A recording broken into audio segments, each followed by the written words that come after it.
லாய்க்கற்ற தகுதியற்ற இந்திய அரசை கண்டித்து தான் அந்த போராட்டம்.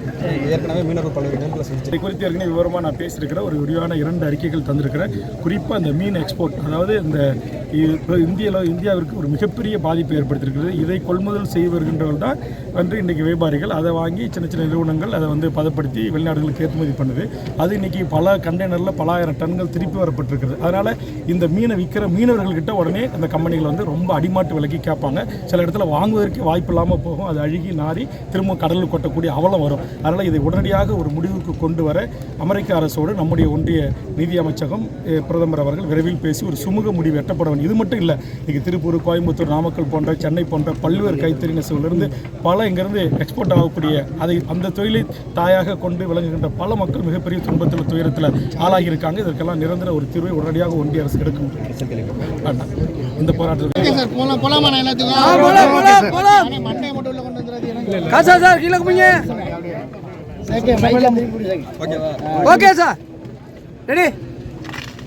தமிழ்நாட்டில் பெரும் பகுதியாக கடலோடிகள் என்று அழைக்கப்படுகின்ற இந்த மண்ணின் பூர்வீகுடி மக்கள் கும்மிடிப்பூண்டியிலிருந்து கன்னியாகுமரி வரையில் அடர்த்தியாக வாழ்கின்ற எனதருமை மீனவ உறவுகளின் வாழ்வு என்பது கண்ணீர் கடலில் மிதக்கின்ற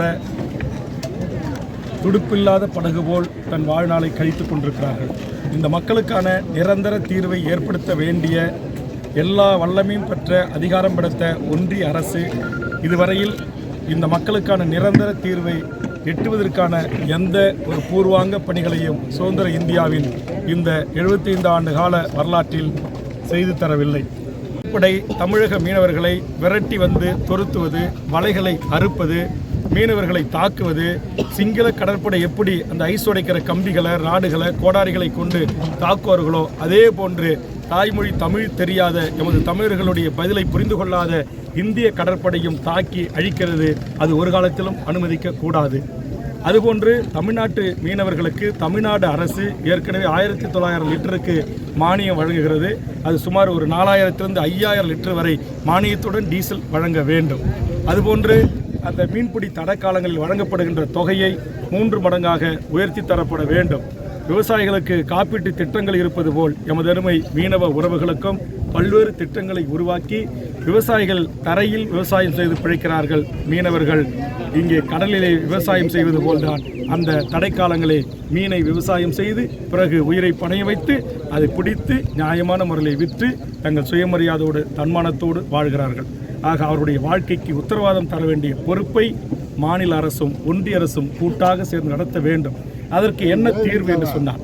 நான் சொன்னது போல் கன்னியாகுமரியிலிருந்து நம்முடைய கும்மிடிப்பூண்டி வரையில் இருக்கிற எனது அருமை மீனவர்களை அழைத்து பேச்சுவார்த்தை நடத்தி அவருடைய நியாயமான கோரிக்கைகள் என்ன என்பதை அறிந்து அவர்களோடு பேச்சுவார்த்தை ஈடுபட்டு அவர்களுடைய கோரிக்கைகளுக்கு செவிசாய்த்து ஒன்றிய மாநில அரசுகள் அதற்கான நிரந்தர தீர்வை ஏற்படுத்தி தர வேண்டும். தமிழ்நாட்டில் முதலமைச்சராக இருப்பவர்கள் எல்லாம் வெறும் சட்டமன்றத்தில் தீர்மானங்களை நிறைவேற்றி கச்சத்தீவை மீட்போம் என்று சொல்லுகிறார்கள்.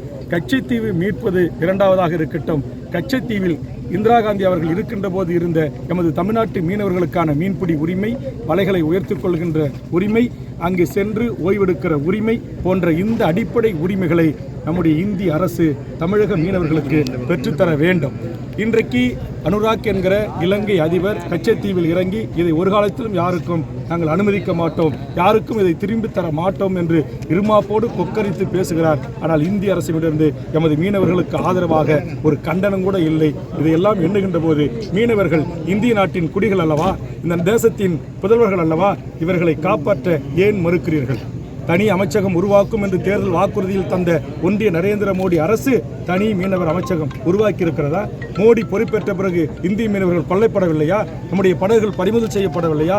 தமிழ்நாட்டு மீனவர்கள் இலங்கை சிறையில் அடைக்கப்படவில்லையா? இதற்கெல்லாம் அடுக்கடுக்கான கேள்விகள் எனது மீனவ உறவுகளிடம் இருக்கிறது.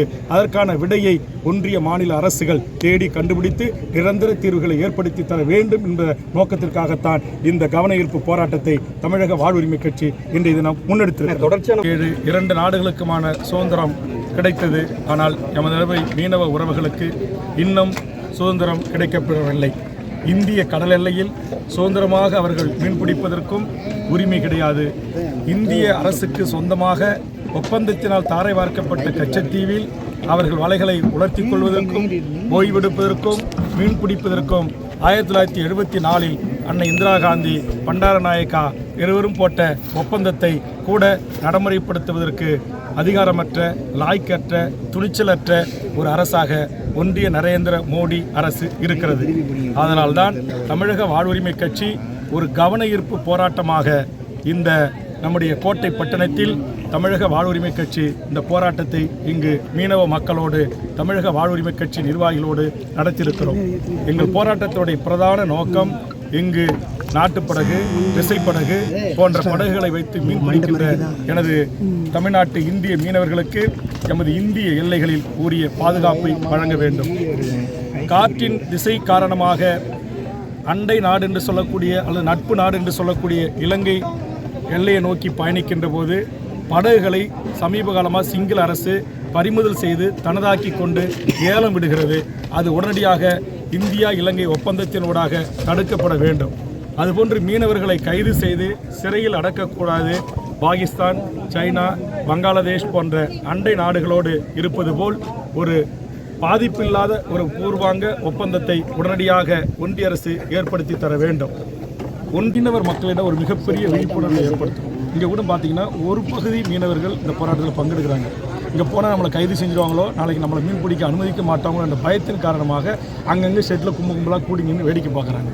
இந்த நிலை மாறணும். இவர்கள் விழிப்புணர்வு பெற்று உண்மையிலேயே இவர்களுக்காக போராடக்கூடிய போர்க்குணம் கொண்ட அரசியல் கட்சிகள், அமைப்புகள், சமுதாய இயக்கங்களோடு சேர்ந்து இது நாடு அளவில் ஒரு மிகப்பெரிய போராட்டத்தை விரைவில் மீனவர் சமூகத்தோடு சேர்ந்து தமிழக வாழ்வுரிமை கட்சி அவர்களை அரசியல்படுத்தி புரிதலை உருவாக்கி ஒரு விழிப்புணர்வு சமூகமாக அதை மாற்றி அவர்கள் விழிப்புணர்வு இல்லாத சமூகம் இல்லை, விழிப்புணர்வு இருக்கிறாங்க. ஆனால் காவல்துறை, உளவுத்துறையுடைய மிரட்டல் இந்த கூட எனக்கு வர்றதுக்கு படகு யாரும் போகக்கூடாதுன்னு சொல்லி மிரட்டிருக்கிறாங்க. யாருமே படகு தரக்கூடாது வேல்முருகனுக்கு. இந்த போராட்டத்துக்கு நீங்கள் யாரும் போகக்கூடாதுன்னு மாநில உளவுத்துறையும் மத்திய அரசின் உளவுத்துறையும் கடலோரப்படையும் மிரட்டி பெறுவதாக எனக்கு தகவல் வந்திருக்கிறது. ஆக இப்படி இருந்தால் எப்படி எனது அருமை அன்றாட ஜீவனம்சம் அவங்களுக்கு கடலுக்கு போய் மீன் பிடிச்சிட்டு வந்தால் தான் அப்படிப்பட்ட மக்கள் எப்படி ஒன்று கூடி மிகப்பெரிய நாடு தழுவிய போராட்டங்களை ஜல்லிக்கட்டுக்கு எடுத்தது போல் மாடுபிடி வீரர்கள் மாட்டை காப்பாற்ற வேண்டும் எடுக்கிறோம். ஆனால் இங்கே மனிதர்களை காப்பாற்ற தமிழ்நாட்டு மக்கள் ஒருங்கிணைக்க விடாமல், குறிப்பாக மீனவர்களை ஒருங்கிணைக்க விடாமல் நம்முடைய அரசுகள் தடுக்கிறது.